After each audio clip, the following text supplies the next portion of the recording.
ചൂടെടുത്തിട്ട് ഇരിക്കാനും വയ്യ, നിൽക്കാനും വയ്യ, ജോലി ചെയ്യാനും പറ്റണില്ല, ഒന്നും ചെയ്യാൻ പറ്റണില്ല. ആകെ ക്ഷീണവും എല്ലാം കൊണ്ടാണ്.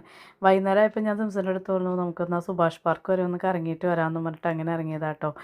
നമ്മൾ പോകുമ്പോൾ അവിടെ നല്ല അടിപൊളിയാണ്. നല്ല മരങ്ങളൊക്കെ ആയിട്ട് ഇങ്ങനെ തിങ്ങി നിൽക്കുന്ന ഒരു സ്ഥലത്തേക്കല്ലേ നമ്മൾ പോകുന്നത്. അതുകൂടാതെ തന്നെ പ്ലസ് കായലിൻ്റെ കാറ്റും കൂടി ആകുമ്പോൾ അടിപൊളിയാണ്. ബോട്ടുകൾ ഇങ്ങനെ ഓളത്തിലിങ്ങനെ പോകുന്നത് കാണാനും കുറച്ച് ചൂട് കപ്പലണ്ടിയും കൂടി വാങ്ങിയിട്ട് അത് അവിടെ നിന്ന് കുറിച്ച് കുറേ നേരം വർത്തമാനം പറയാനും ചെറിയ കുട്ടികളൊക്കെ ഇങ്ങനെ നടന്നു പോകുമ്പോൾ അത് അവരുടെ കളികളൊക്കെ കണ്ടിരിക്കാനൊക്കെ നല്ല രസമാണ്. അത് പ്ലസ് കൂടാതെ നമ്മുടെ നടക്കുന്ന ആൾക്കാരൊക്കെ ഉണ്ടാവും സ്ഥിരം, അവരെയും കൂടി കണ്ട് നമുക്കിരിക്കാം.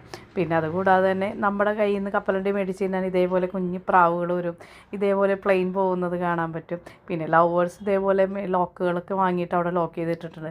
ഭാഗ്യത്തിന് ആ മരത്തിനെ വേദനിപ്പിക്കാത്തതുകൊണ്ട് എനിക്ക് ഒത്തിരി സന്തോഷം തോന്നിയിട്ടോ.